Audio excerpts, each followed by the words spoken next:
Märt Sults, palun. Aitäh, härra eesistuja. Hea ettekandja. Tähendab, et miks mitte korraldada rahvas referendum? Tähendab, et ja koristada üldse ära eraannetused ja firmade annetused, sest me kõik teame, siin saalis on väga palju seadusi võetud vastu, mis on mingisuguse firma nägu.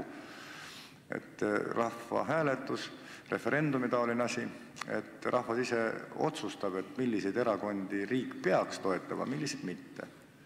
Ja panna ilusti kenasti need 6 erakonda ritta ja siis äkki selgubki nii, et teie erakond saab hirmsa nutsu, aga mõni erakond saab väga vähe. Ma pidasin silmas ka Keskerakond saaks hirmsa nutsu.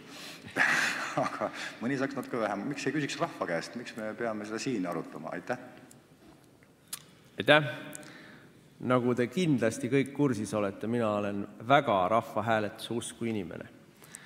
Mina olen väga seda meelt, et rahva kollektiivne tarkus on kindlasti suurem kui selle saali kollektiivne tarkus. Mul ei ole mingit kahtlust, et kui see debatt viia avalikkuse ette ja kõik argumendid põhjalikult läbi arutada, kõik võimalused nii-öelda läbi mängida, siis tuleb sealt mõistlik otsus.